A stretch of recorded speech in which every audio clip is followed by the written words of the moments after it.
Oh, that was good. I was going to get my other aid out there. Okay, hope you all enjoyed that and got some good information. As I mentioned, this class is about dramatic storytelling.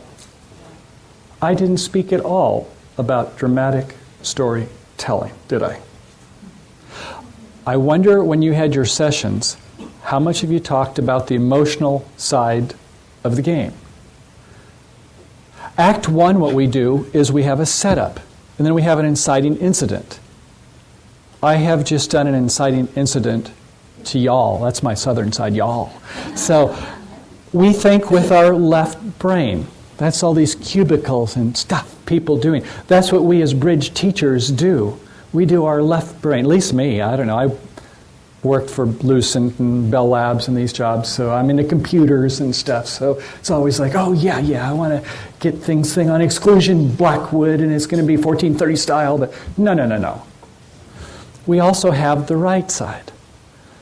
So we have the other side, which is the more expressive side. And you probably didn't speak that much about it because I set you up not to do that. That was the inciting incident. That's how we do a story in Act 1. We kind of have the setup.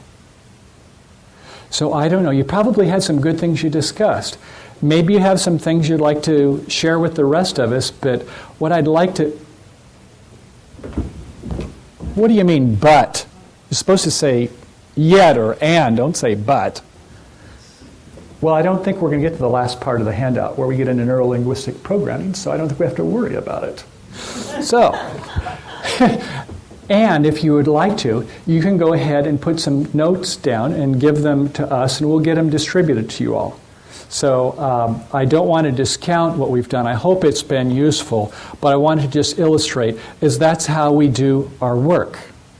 So going on to Act 2, the turning point. Here's where we get into the elements of dramatic storytelling. That's what this class is more about.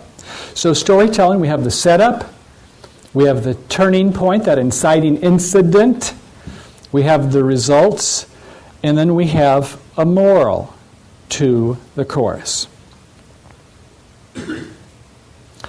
So we have subtext. Does anyone know what subtext is all about? Anyone study plays, acts, storytelling? It's what's really going on behind the scenes. When we watch something, a movie, a play, there's a lot of things that are going on that are happening that are not just the words that are being said. Words that are being said, they call that expositional. It doesn't change the character. And when we get into actually a beat, which I'll talk about, and a scene, and the acts, these are all successive ways. Believe me, they happen at the table. We'll talk about that.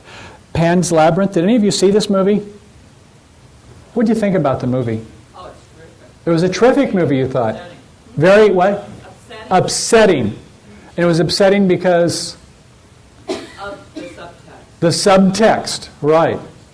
So it was, you think this fascism and what evils of war is and are. So, I went through the director's commentary and I realized this. I didn't know anything was going on about that movie, what was really going on at all. You know what the movie was about? It was about the innocence of a child. It was about a teen that's becoming of age in the terrible world that she lives in, and she has this fantasy world, which is real for her, and later on it becomes real for everybody else in the movie, but she is thinking about all these expressive and creative things. And what do we in society do? What do we in bridge teachers do?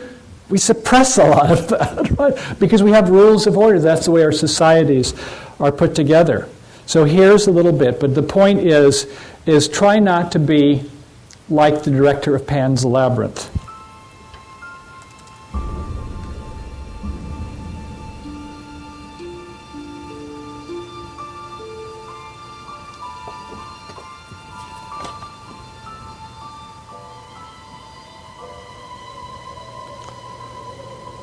Believe it's real.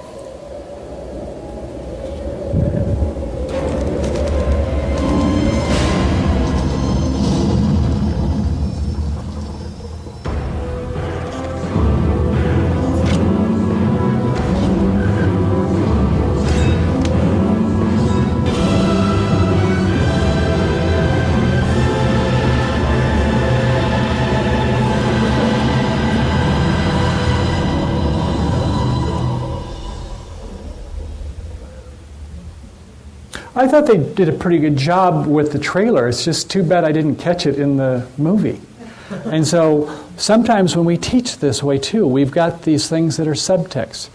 You know, I see when spouses that I'm playing against, and it's like, I think that maybe, you know, what happened at the table, it wasn't that big a deal, but, you know, there's all these years of cargo that we have with our spouses, right? And it's like, it comes out, believe me. So there's a lot of subtext that goes on in these things, aren't there? But just don't make your classes so it's too subtle so that they miss the points. Okay, for storytelling tips from the pros. I was watching on Charlie Rose, I guess a couple months ago, where Tom Hanks and Ron Howard were talking about some of the things that they use, which I thought were pretty good. And believe it or not, I will try to tie it in a bridge at some point. But try to avoid when you use these, not to be just always black hat, white hat. It gets kind of cliche, and it becomes expositional. We do have our inciting incidents that we have, which is, it might be something along like there was a poor bid or a questionable lead. And we have the protagonist's search, that hero's journey that we spoke about. At some point, the protagonist is tested. We're in that 6 no-trump contract. The dummy comes down, and the partner gives a percussion slam. Do you know the percussion slam?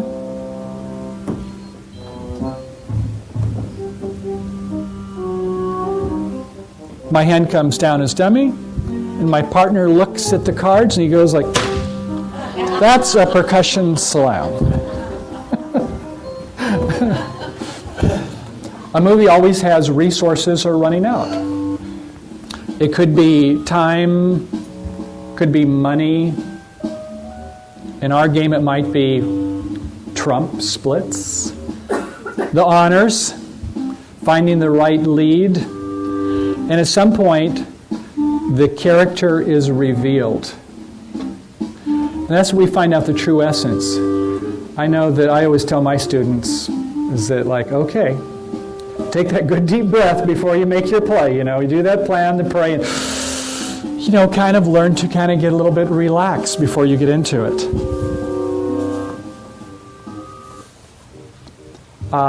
Beyond bullet points, have any of you ever read this book? I guess it's about 10 years ago when it came across my desk, and I got a lot of good information. This is back in my corporate world.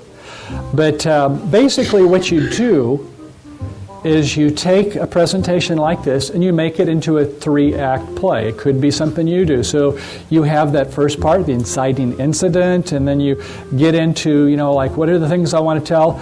And an action-verb works quite well. So it might be something like I saw yesterday in the New York Times, which was, for British Petroleum, rising oil wells, pressures seen as a positive sign.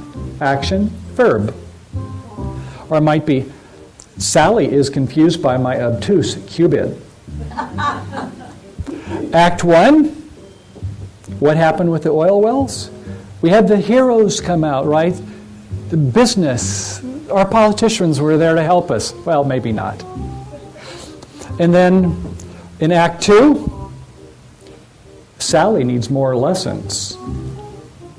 Or I need to consider just jumping in Trump or something.